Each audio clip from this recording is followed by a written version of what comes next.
네, 안녕하세요. 김도현 코치입니다. 저는 15년간 대기업 교육팀에서 일을 했었고요. 코칭을 접한 후 20년 이상 비즈니스 코칭을 해오고 있습니다. 그동안 한국코치협회와 ICF 코리아를 설립하고 임원으로 활동을 했고요. 그러다 보니 저를 대한민국 코칭 1세대로 불러주시는 분도 계시고 좀 민망하지만 코칭의 원조 이렇게 부르기도 합니다. 네, 저에게 코칭은 자연스러운 만남이었습니다. 교육팀에서 일을 하면서 집합교육의 한계를 느꼈고요. 독립하면서 새로운 형태의 교육을 해보고 싶었습니다. 1대1로 만나서 고객의 실제적인 이슈를 가지고 함께 풀어가는 코칭이 매력적으로 느껴졌습니다. 다만 당시에는 국내의 코칭이 상륙하기 전이기 때문에 학습을 하거나 마케팅을 하기가 쉽지는 않았습니다. 이후 약 4,500시간 정도의 코칭을 해오면서 누구보다 풍부한 현장 경험이 저의 강점으로 자리 잡게 되었습니다. 그동안 CEO와 임원을 포함해서 500명에 가까운 조직 책임자들을 코칭을 해왔는데요. 공통적으로 느낀 점이 있다면 리더는 참 외로운 자리구나 하는 겁니다. 리더는 주로 구성원을 통해서 성과를 내야 하는 자리죠. 직원들과 소통을 통해서 성과를 내야 하는데 소통이라는 것을 제대로 배울 기회가 많지 않고 무엇보다 구성원과의 절대적인 시간도 부족합니다.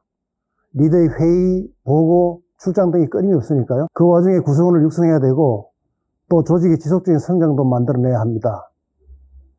간간히 직원들을 위해서 가야 할 방향을 제시하고 한 발 앞서서 미래를 조망하고 직원들이 동참하도록 격려하고 내 할 일 하랴, 구성원 챙기랴 정신이 없죠. 이렇게 치이면서 일하는데 고맙다, 애쓴다 이런 말보다 많이 듣는 말이 왜 실적이 이 모양이냐? 당신 리더십 점수가 왜 그래? 주로 이런 말들이죠. 그런데 막상 리더들이 하소연할 곳이 거의 없어요. 이런 리더의 역할이 바로 외로움의 원천이라고 생각을 합니다. 우선 하소연할 곳이 있어야 되겠죠? 안전지대라고는 할까요? 위로받고 에너지 받고 이후에 새로운 관점에 눈을 떠야 합니다. 그래서 코치가 필요하고 많은 기업들이 코칭을 도입하는 이유도 바로 이런 목적이기 때문이라고 봅니다. 코치가 친구이자 비즈니스 파트너가 되어주는 거죠. 대기업 상무님 사례가 떠오르는데요.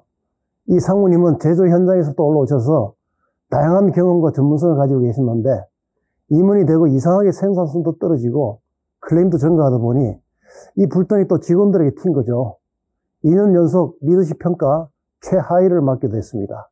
성과를 잡기 전에 소통을 잡는 게 관건이었어요. 상무님은 구성원들의 행동이 성에 안 차고 구성원들은 일방적이고 강압적인 부분에 불만이 많았죠.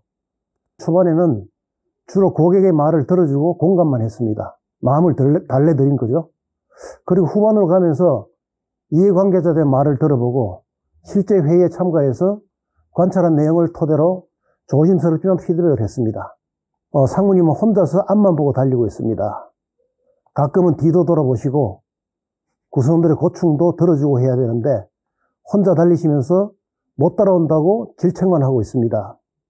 잠시 정적이 흐른 후에 그 상무님 말씀하시더라고요. 코치님 말씀이 맞습니다. 머리로 알고는 있었는데 행동이 따라주지 않았습니다. 앞으로 구성원들과 함께 갈 수 있도록 노력하겠습니다. 애써 보지 않았던 것을 마주하신 계기가 된 거죠. 그 뒤로 혼자 폭주하는 상황이 생기면 옐로우 티켓을 들어달라고 부탁하면서 회의 때마다 속도 조절하는 습관을 들이기 시작하셨고 소통 부분에서 확실하게 변화하는 모습이 보이셨습니다. 이미 코칭이 끝난 지 3년 정도 됐는데 지금도 그분과는 가끔 안부 문자를 주고받는 사이가 됐습니다. 친구처럼 편안하게 해주면서 눈에 보이는 행동보다는 그 행동이 어디서 왔는지 근원을 보려고 노력을 합니다. 그리고 실제 코칭에서는 가능한 말을 적게 하고요. 리더가 충분히 자신의 이야기를 쏟아낼 수 있게 합니다. 가끔 HR들이 걱정을 많이 해요. 리더분들이 자기 얘기를 잘 안 하신다고. 근데 저랑 있으면 리더분들 정말 말씀 많이 하세요. 아마도 강력한 질문의 힘이겠죠? 잊지 말아야 될 것은 따끔한 피드백도 필요합니다. 진정한 친구는 항상 좋은 소리만 하지는 않으니까요. 근데 피드백을 받으면 대부분 처음에는 놀라세요. 얼굴 표정이 변하고 말을 잊지 못하는 경우도 있어요. 그래도 피드백이 객관적인 사실에 기반하고 리더를 도울 목적으로 한다면 결국은 수행하게 됩니다. 물론 사전에 충분한 라포가 형성되어 있어 하는 건 당연하겠죠.